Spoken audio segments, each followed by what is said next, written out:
Welcome. आप देख रहे हैं हमारी खास पेशकश और इस वक्त मेरे साथ एक बहुत ही अहम गेस्ट है। हम बात कर रहे हैं हमारे भारत के chief economic adviser Krishnamurthy Subramanian ji, जो कि इस वक्त हमारे साथ जी बिजनेस पर मौजूद हैं।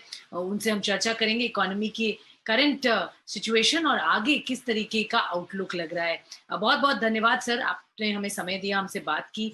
पहला सवाल सर मैं यही जानना चाहूंगी, इकोनॉमी की जो सिचुएशन इस वक्त हम देख रहे हैं, ऑफ कोर्स कोविड का एक जो 6 महीने का कार्यकाल रहा जहां हमने उसका सबसे ज्यादा इम्पैक्ट देखा, वो कहीं हद तक अब डाइजेस्टेड है। अब यहां से किस तरीके की एक्टिविटी इकोनॉमी रिकवरी के पॉइंट ऑफ व्यू से आप देख रहे हैं सर? स्वाति, पहले जब हम इकोनॉमी की बात करते हैं, हमें ये ध्यान में रखना है कि ये जो इकोनॉमी पर असर पड़ा है ये एक वैश्विक महामारी के कारण है, जो कि करीब करीब 100 साल में मतलब इतना भयंकर एक महामारी अभी तक नहीं आई थी। कुछ आंकड़ों को मैं आपके पास पेश करना चाहता हूँ। यदि आप 1870 वो 150 साल पहले हुआ था पहली बार ऐसा कि जब इतने सारे देशों में जो जीडीपी पर कैपिटा है वो घटेगी। 150 साल में ऐसा कभी हुआ नहीं है, तो ये एकदम एक्स्ट्रॉर्डिनरी जैसे कहते हैं वो एक इवेंट है। ग्लोबल जीडीपी भी करीब करीब 7%, 5 से 7% कम होने की गुंजाइश है इस साल। एडवांस इकोनॉमीज में भी काफी असर पड़ा है और भारत विश्व का 5वां सबसे बड़ा इकोनॉमी है, तो इससे ग्लोबलाइज्ड वर्ल्ड में भारत पे भी असर पड़ा है। और कोरोना के चलते जो ये है एक असर आया है, तो ये ध्यान में रखना योग्य है। दूसरी बात जो अहम है इसमें कि जब भी आप किसी भी क्राइसिस को देखते हैं, भले ही वो ग्लोबल फाइनेंशियल क्राइसिस हो या उससे पहले एशियन फाइनेंशियल क्राइसिस जब हुआ था, तो क्राइसिस जब आती है तो उसमें जो कंजम्पशन पे जो असर पड़ता है, वो कंजम्पशन पे असर अनिश्चितता के कारण आती है। वो क्योंकि लोग एक्चुअली उनकी जो इनकम्स है, उनकी इनकम्स पे क्या असर पड़ेगा वो अनिश्चितता आती है। लेकिन एक अहम जो फर्क है जो इस क्राइसिस में आया है, ये अनिश्चितता जो है पैंडेमिक के कारण, ये महामारी के कारण है। ये भी ध्यान रखना काफी इंपॉर्टेंट है, क्योंकि जब तक ये पैंडेमिक पूरी तरह कंट्रोल में नहीं आता तब तक वो अनिश्चितता थोड़ी बहुत बनी ही रहेगी और उसका जो असर है वो आपकी इकोनॉमी पे थोड़ा रहेगा ही। स्पेशली जो डिस्क्रिशनरी स्पेंडिंग होती है, डिस्क्रिशनरी स्पेंडिंग, क्योंकि जब अनिश्चितता रहती है तो जैसे सामान्य लोगों का, आपका, हमारा, सबका ये रहता है कि जो एसेंशियल स्पेंडिंग है वो जरूर करें, लेकिन जो डिस्क्रिशनरी स्पेंडिंग है उसको ना करें, ताकि पैसा थोड़ा बचा के रखें, को जरूरत पड़ सकता है कि किसी को कोई अस्वस्थ हो गया, हम या हमारे एक्चुअली प्रियजन अस्वस्थ हो गए, तो ये अनिश्चितता के कारण जो सेविंग्स मोटिव आती है उससे डिस्क्रिशनरी स्पेंडिंग पर असर पड़ता है। तो ये एक मूल कारण है जिसको हमें ध्यान में रखना है। लॉकडाउन के कारण इकोनॉमी पे तो असर काफी पड़ा था। लॉकडाउन अभी हटाए गए हैं, जिससे सप्लाई साइड काफी हद तक करीब करीब प्री कोविड लेवल पे आ चुका है। थोड़ी बहुत जो सप्लाई साइड डिसरप्शन है वो आपके होलसेल से रिटेल में आ रही हैं थोड़ी बहुत, जिसके कारण थोड़ा फूड इन्फ्लेशन टेम्पररीली मेरे अनुसार एक्चुअली ऊपर हुआ है। डिमांड जो है वो ज्यादातर आपके डिस्क्रिशनरी आइटम्स में है, और डिमांड जो इफेक्ट है वो अनिश्चितता रहते तक पूरी तरह वो संभलना थोड़ा दिक्कत रहेगा। इसको हम डिनाई नहीं कर सकते। Okay, fair enough. और ये बिल्कुल सही बात है कि इस वक्त अनसर्टिनिटी है, अनिश्चितता है, और उसके वजह से डिमांड अभी भी पूरी तरह नहीं आएगी, स्पेशली डिस्क्रिशनरी स्पेंडिंग की जो बात की जाए। बट सर मुझे ये बताइए, इसका मतलब हम कह सकते हैं कि एक बार जो ये पेंट अप डिमांड हमें मिलेगी, जब जब ये चीज पूरी तरह हटेगी, या कोरोना का जो कंसर्न है वो एड्रेस हो जाएगा, अगर वैक्सीन आ जाती है, तो ये पेंट अप डिमांड कहीं ना कहीं हमारी इकोनॉमी को वापस पटरी पे लाने का दमखम रखती है। जरूर जरूर जरूर। इसमें एक अच्छी बात यह है, और मतलब बुरी और अच्छी बात दोनों ये है। देखिए कि जब पिछले क्राइसिस में आप कभी देखें तो उन क्राइसिस में होता यह है कि जो अनिश्चितता है वो भी आर्थिक कारणों से आता है। और इसीलिए सरकार जो है उन आर्थिक कारणों को ढूंढकर उनको फिक्स कर सकती है। लेकिन इस बार जो अनिश्चितता आई है ये सिर्फ महामारी के कारण है और कोई इसमें कारण नहीं है। तो जब वो महामारी जब कंट्रोल में आएगी, जब लोगों को लगेगा कि हम हमारे जो नॉर्मल कार्य हैं, जो साधारण जो हमारी जिंदगी है उसको हम वापस वैसे ही जी सकते हैं, तो जैसे ही आएगा तो वो एक ही कारण है और कोई कारण नहीं। जैसे ही ये कारण समाप्त होगा, वैक्सीन आ जाएगा, लोगों को वैक्सीन मिलेगा और लगेगा कि हम अभी सेफ हैं और हम रेस्टोरेंट जा सकते हैं, मूवीज जा सकते हैं, वेकेशन पे जा सकते हैं, ये सब जब जब होने लगेगा तो फिर जरूर डिमांड जो है बहुत एकदम स्ट्रांगली आएगा, जो पेंट अप डिमांड है इन सब का।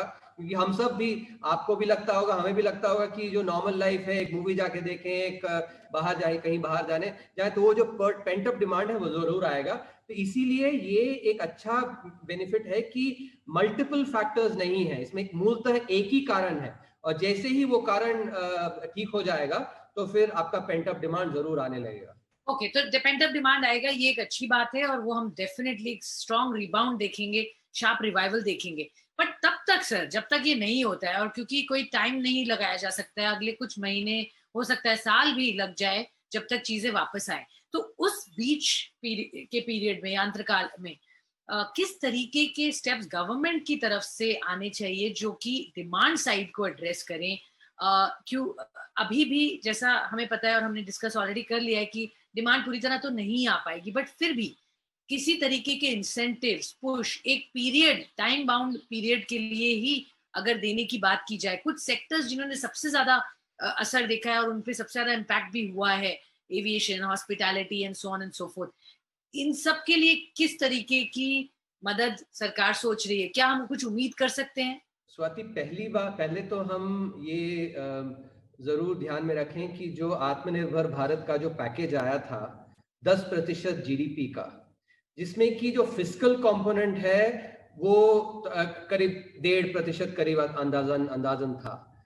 तो उसमें भी, लेकिन जब आप जीडीपी को लेते हैं, जीडीपी आपका बनता है कंजम्पशन से, बनता है इन्वेस्टमेंट से, बनता है गवर्नमेंट एक्सपेंडिचर और नेट एक्सपोर्ट से बनता है। तो जब आप इस पे यदि आप ध्यान दें तो जो बाकी जो क्रेडिट दिया गया, लिक्विडिटी जो दी गई, आरबीआई के जो मेजर्स हैं वो भी जाके कंजम्पशन पे असर करती हैं। तो ये हमें ध्यान में रखना है कि जो 10% ऑफ जीडीपी आत्मनिर्भर भारत का पैकेज, वो भी डिमांड पे असर करता है, इन्वेस्टमेंट पे ज्यादा नहीं लेकिन कंजम्पशन पे असर करता है। ये पहली बात है जिसे हमें ध्यान में रखना है कि इसका मतलब, मैं कहने का मतलब ये है कि अभी तक जो कदम लिए गए हैं वो भी डिमांड पे असर करती हैं, डायरेक्टली नहीं लेकिन इनडायरेक्टली जरूर, क्योंकि जब लोग क्रेडिट लेते हैं तो उनका एक्चुअली उसका इवेंचुअली कंजम्पशन पे असर आता ही है। तो ये पहली बात। दूसरी बात, ये जो मैं पहले भी मैंने कहा कि जो डिमांड पे जो असर पड़ा है, आपकी जो जिन सेक्टरों पे असर पड़ा है वो है अनिश्चितता के कारण। और जब तक ये अनिश्चितता रहेगी, सिर्फ कैश दे के ये डिमांड वापस नहीं आ सकती है। क्योंकि आप जैसे पीएमजेडीवाई के बैलेंसेस देखें, प्रधानमंत्री जनधन योजना में जब आपका लॉकडाउन चला, लॉकडाउन के कुछ पहले जो 5-6 सप्ताहों में, उनमें जो बैलेंस थे करीब 20,000 करोड़ आपके इंक्रीज हो गए। आज की तारीख में भी लॉकडाउन के बाद, जब लॉकडाउन हटाया गया तब ये जो आंकड़ा है कम हुआ है, लेकिन अब भी जो लॉकडाउन के मुकाबले, लॉकडाउन के शुरू के मार्च के मुकाबले जब आप देखें तो करीब 11-12 हजार करोड़ बैलेंस बढ़ी है। इसका मतलब ये है कि ये जो लोग, जो 40 करोड़ जो अकाउंट है, ऐसे अकाउंट जो ज्यादा हमारे जो इसमें बॉटम ऑफ द पिरामिड में है, उनके अकाउंट है, वो भी सेव कर रहे हैं, वो भी एक्चुअली जमा कर रहे हैं। तो कैश देने से शायद इमीडिएटली डिमांड ना आए, ये भी ध्यान में रखना बहुत ही अहम है। तो इसलिए जो मेजर्स हैं, वो मेजर्स ज्यादा कैश के देने के बजाय directly consumption, durable consumption and specially जो आपके डिस्क्रिशनरी आइटम्स हैं, उनको इंसेंटिव के रूप में सरकार एक्चुअली सोच रही है, ताकि उस पर एक्चुअली असर आए। क्योंकि कैश का उतना असर देखा नहीं गया, ये भारत में ही नहीं, बाकी देशों में भी, आप यूनाइटेड स्टेट्स में भी देखें, वो भी, वहां भी ऐसा ही है। चेक्स भेजे गए, वो चेक्स एक्चुअली सिर्फ फूड कंजम्पशन में इस्तेमाल करेंगे। तीसरा पॉइंट जो मैं रखना चाहता हूं, ये एक्चुअली कि ये अरिथमेटिक हमें ध्यान में रखना है। जीडीपी लेते हैं, जीडीपी में कंजम्पशन करीब करीब 60% आपका जीडीपी का योगदान कंजम्पशन से आता है। इन्वेस्टमेंट का योगदान करीब करीब 25% है। तो ये जो प्राइवेट सेक्टर को आप मिला लें, कंजम्पशन और इन्वेस्टमेंट, ये 85% का योगदान इनका रहता है। इसके मुकाबले आप गवर्नमेंट स्पेंडिंग लें तो 12-13%। तो गवर्नमेंट स्पेंडिंग जो है करीब 7 में 1 हिस्सा है आपका, जब प्राइवेट सेक्टर के मुकाबले। तो जब उसमें जो कमी आती है, 85% में जो कमी आती है, तो एक जो 7 में 1 हिस्सा है वो पूरी भरपाई कर पाए, ये भी एक्चुअली एक थोड़ा दिक्कत है। इसको इन आंकड़ों को हमें ध्यान में रखना है जब आप, क्योंकि मान लीजिए 1% भी गिरता है 85% वाले में, तो जो आपका जो गवर्नमेंट स्पेंडिंग है वो 7% बढ़ना पड़ेगा ताकि उसको ऑफसेट कर पाए। तो ये जो आंकड़े हैं, जो सिंपल नंबर्स हैं, उनको भी ध्यान में रखना है कि ऑन द वन हैंड जैसे हम एलिफेंट कहते हैं, दूसरा एक्चुअली एक काफ है, so the sizes have to be kept in mind. So मूलतः मैं ये कह रहा हूं कि सरकार ने पैकेज, जो आत्मनिर्भर भारत पैकेज में डिमांड के लिए कदम लिए हैं, दूसरी बात लेने के लिए तैयार है, और तीसरी बात ये है कि जो आंकड़े हैं उसमें मतलब प्रपोर्शंस को हमें ध्यान में रखना है। आखिरी बात ये मैं कहूंगा कि जैसे आप कह रहे थे कि जो कोरोना की अभी जो महामारी हम 6 महीने चली आई है, और 6 महीने के बावजूद अभी भी हम कोई इतना निश्चितता से नहीं कह सकता कि और कितना दिन चलेगा। तो इसीलिए जब मार्च में ही हमने अनुमान लगाया था कि ये जो एक एपिसोड है ये 3 महीने 4 महीने चले, जरूरी नहीं है, इसमें कितना देर चलेगा ये पता नहीं, तो गन पाउडर जो है थोड़ा हमारे पास रखना, ताकि एक सेकेंड डोज आ सके, थर्ड डोज आ सके, वो भी बहुत इंपॉर्टेंट है। सब कुछ हम पहले ही उसको स्पेंड कर दें तो फिर वो, और उसको यदि ऐसे स्पेंड करें जिसका इफेक्ट डिमांड पे ना आए, तो शायद वो सही नहीं होता। अभी तक जो मेरे अनुसार हमने फूक के कदम लिए हैं, जांच करके हमने लिया है, और हमारे पास गन पाउडर है अभी और करने के लिए। ओके, बहुत ही इंटरेस्टिंग बात कही आपने। आई थिंक ये लोग सुनकर एक अच्छी बात लग रही है कि सरकार बड़ी कॉग्निसेंट है, सिचुएशन को देख रही है और वहां पर और समझ रही है अगर जरूरत पड़ेगी तो दूसरी या तीसरी बार भी अगर स्टेप्स लेने पड़े तो आप पीछे नहीं हटेंगे। वो आप एनालाइज कर रहे हैं, वो गवर्नमेंट की सोच में डेफिनेटली फैक्टरिंग करता है। तो मैं ये पूछ सकती हूँ sir, can I take the liberty of asking you कि फेस्टिव सीजन में, क्योंकि कई रिपोर्ट्स इस तरह से आ रही हैं कि कुछ और बढ़िया अनाउंसमेंट आएंगे सरकार की तरफ से जो कि इकोनॉमी को जनरली ओवरऑल बूस्ट करेगा, इस पर क्या कहेंगे आप? क्योंकि फेस्टिव सीजन बहुत दूर नहीं है सर। काम जारी है। अच्छा, ये बहुत बढ़िया बात है, काम जारी है, तो उम्मीद भी आपने यहाँ बना दी। दैट्स बिग न्यूज सर, जो आप बता रहे हैं। ठीक है, ये बात हमने समझी।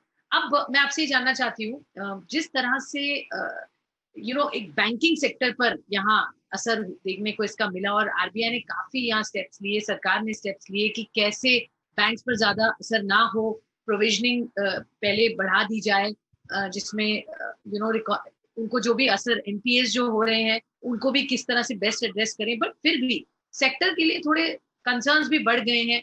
एक तरफ हमने स्ट्रेटेजिक पीएसयू पॉलिसी की भी बात की है, उस पर भी काम चल रहा है। तो थोड़ा हमारे दर्शकों को बताइए एग्जैक्टली क्या डायरेक्शन है, किस तरह से देख रहे हैं बैंक्स का आगे फ्यूचर क्या होगा, और कब तक हम ये पॉलिसी आते हुए देखेंगे? देखिए, जब हम बैंक्स की बात करते हैं, इंडिया में बैंकिंग सेक्टर की बात करते हैं, तो आपका जो सवाल है वो आज के तारीख या अगले शॉर्ट टर्म में क्या करना है।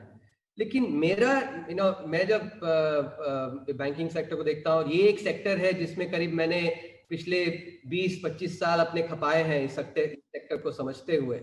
तो उस पे मैं उस अनुभव से ये कहता हूँ कि हमारी जो बैंकिंग सेक्टर है अभी, उसमें जो इंटरनेशनली रेलेवेंट होने का, इंटरनेशनल साइज बनने का एक अपॉर्चुनिटी है जो कोरोना वायरस में आता है। हर क्राइसिस में एक अपॉर्चुनिटी है, और उसे उस लॉन्ग रन पे देखना है। कि मैं कुछ आंकड़ों को आपके पास रखना चाहता हूं। उससे पहले मैं एक उदाहरण दूंगा कि अभी कुछ दिन पहले महेंद्र सिंह धोनी जी रिटायर हुए, और धोनी जी जिस टीम को लीड करते थे, हम धोनी जी को सारे क्रिकेट फैंस धोनी को इतना एडमायर करते हैं क्योंकि उन्होंने इंटरनेशनली जाके वर्ल्ड कप जीता, चैंपियंस ट्रॉफी जीता, साउथ अफ्रीका में जाके T20 वर्ल्ड कप जीता।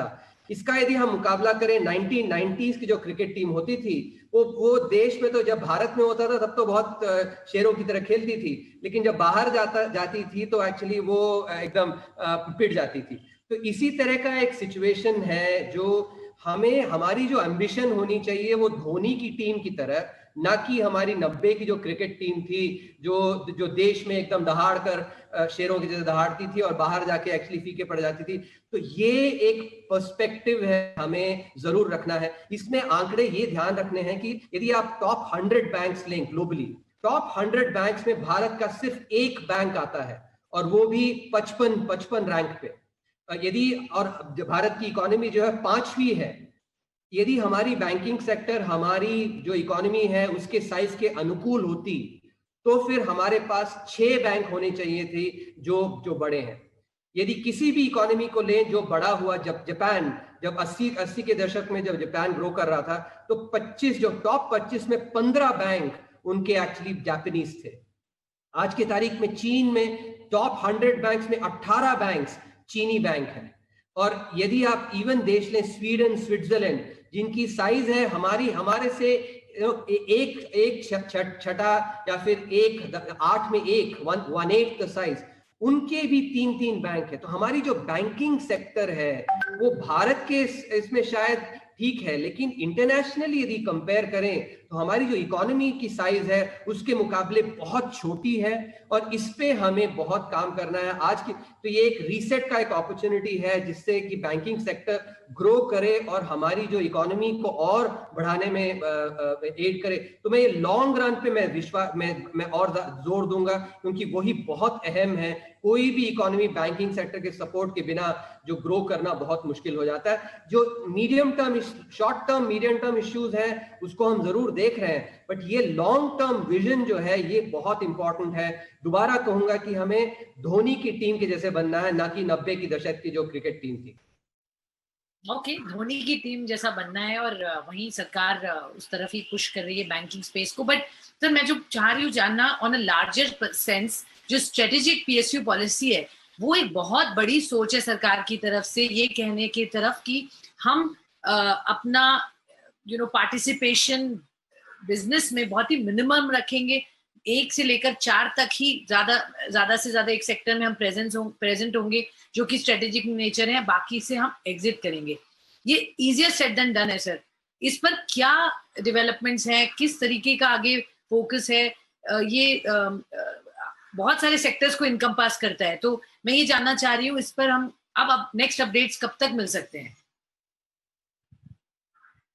स्वाति जी, इसको मैं एक्चुअली आपका जो सवाल है इसको थोड़ा एक ब्रॉड पर्सपेक्टिव में मैं जवाब देना चाहूंगा। जो ये जो पॉलिसी है इसके अलावा जो आत्मनिर्भर भारत पैकेज में जो आया था, यदि हम देश विदेश के जो बाकी पैकेजेस देखें, कोविड के पैकेजेस, बाकी किसी भी पैकेजेस में रिफॉर्म का एलिमेंट नहीं था, जबकि हमारी जो आत्मनिर्भर भारत की पैकेज आई उसमें काफी रिफॉर्म्स थे, जिसमें कि मैं 2 रिफॉर्म्स मूलतः उनको मैं हाईलाइट करूंगा। एक जो आपने बताया, प्राइवेट सेक्टर को ज्यादा स्पेस देना। यदि आप हम जो सन 55 की जो इंडस्ट्रियल पॉलिसी थी सोशलिस्ट ईरा में, तो उसमें जो commanding Heights of the economy थी वो हमने पब्लिक सेक्टर को दी थी। और 30 साल हो गए हमारे प्राइवेटाइजेशन, 30 साल हो गए हमारे लिबरलाइजेशन के बाद, लेकिन तब भी हमने जो प्राइवेटाइजेशन वर्ड है उसका इस्तेमाल नहीं किया था और प्राइवेट सेक्टर को जो स्पेस है उसको हमने एक्चुअली क्लियरली आर्टिकुलेट नहीं किया था। इस पॉलिसी में अभी ये जो है full circle, we have come back a full circle by giving the commanding heights of the economy to the private sector, क्योंकि हम सरकार रिकॉग्नाइज करती है कि एफिशिएंसीज वहां पे हैं।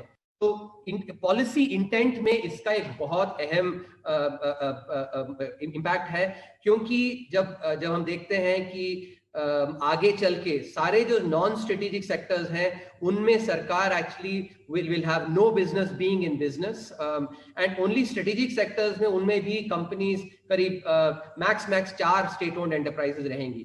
तो ये as a statement of intent बहुत इंपॉर्टेंट है। इस पे लेकिन और काम करना जरूरी है, ताकि जो कुछ एक ऑब्स्टिकल्स हैं जो हमारे प्राइवेटाइजेशन में, उनको भी हम हटा सकें, ताकि ये पॉलिसी जो है उसको इजीली इंप्लीमेंट किया जा सके। दूसरी बात जो रिफॉर्म की मैं कह रहा था, दूसरी प्राइवेट सेक्टर को स्पेस देने के अलावा एग्रीकल्चर सेक्टर में जो रिफॉर्म्स आए हैं ये बहुत अहम है, क्योंकि यदि आप देखें तो करीब अगले साल हम इस देश का 75th बर्थडे हम स्पेंड करेंगे, लेकिन हमारे जो किसान थे उनके पास अपॉर्चुनिटी नहीं थी कि वो जहां चाहे अपना प्रोड्यूस जाके बेचें, जो उगाते थे।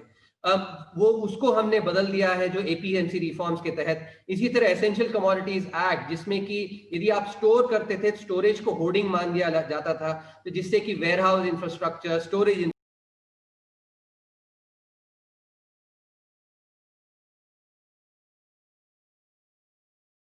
में और रूरल एरियाज में काफी अहम कदम लिए गए हैं, जिसका एक्चुअली असर अभी दिख भी रहा है, क्योंकि रूरल इन्फ्लेशन जो है पहली बार 2-3 साल में एक्चुअली देखें तो 2-3 साल के ट्रेंड आप देखते तो रूरल इन्फ्लेशन काफी मंदा था अर्बन इन्फ्लेशन के कंपैरिजन में। अभी रूरल इन्फ्लेशन बढ़ रहा है, जो कि रूरल डिमांड को दर्शाता है। तो ये जो 2 रिफॉर्म्स हैं काफी अहम हैं, जो कि सप्लाई साइड में काफी इंपैक्ट लाएंगे और रूरल एरियाज में बॉटम ऑफ द पिरामिड में इनकम इंक्रीज करके डिमांड पे भी असर करेंगे।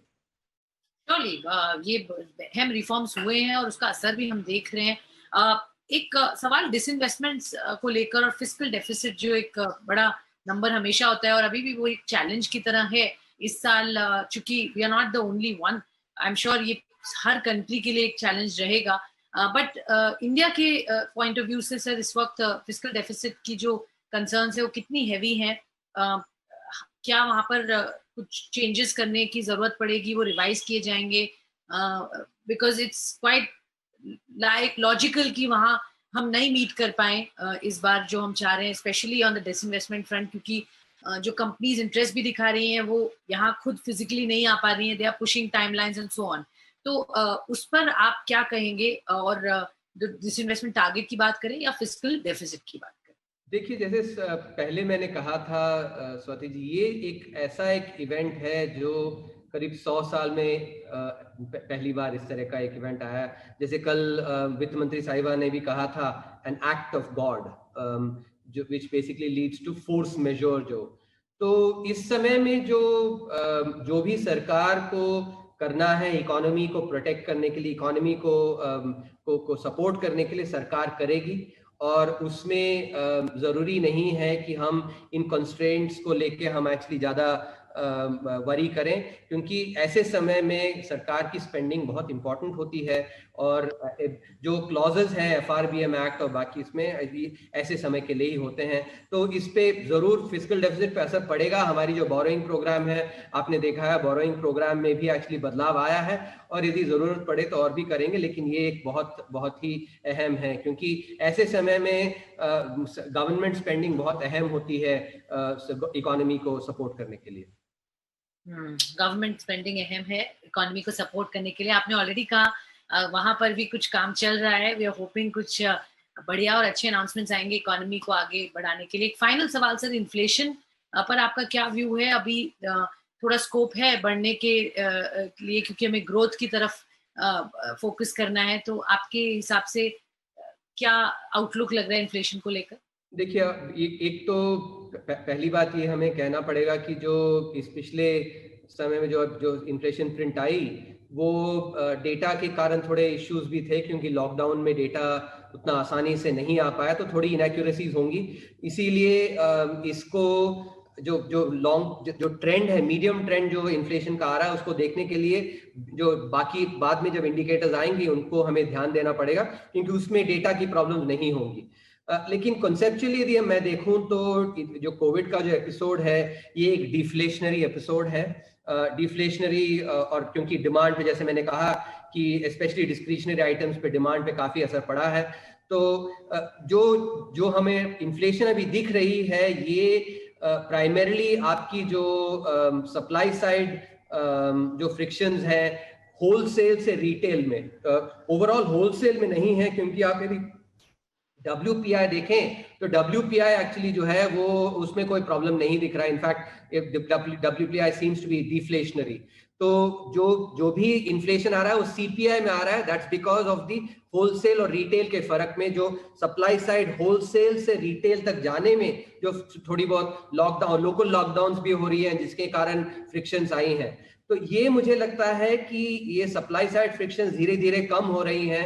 लॉकडाउन हटाने के बाद तो काफी सारी सप्लाईज दोबारा प्री कोविड लेवल्स पे आ गई हैं। हम एक्चुअली यहाँ पे मिनिस्ट्री में हर फोर्टनाइट करीब 60 इंडिकेटर्स, हम हाई फ्रीक्वेंसी इंडिकेटर्स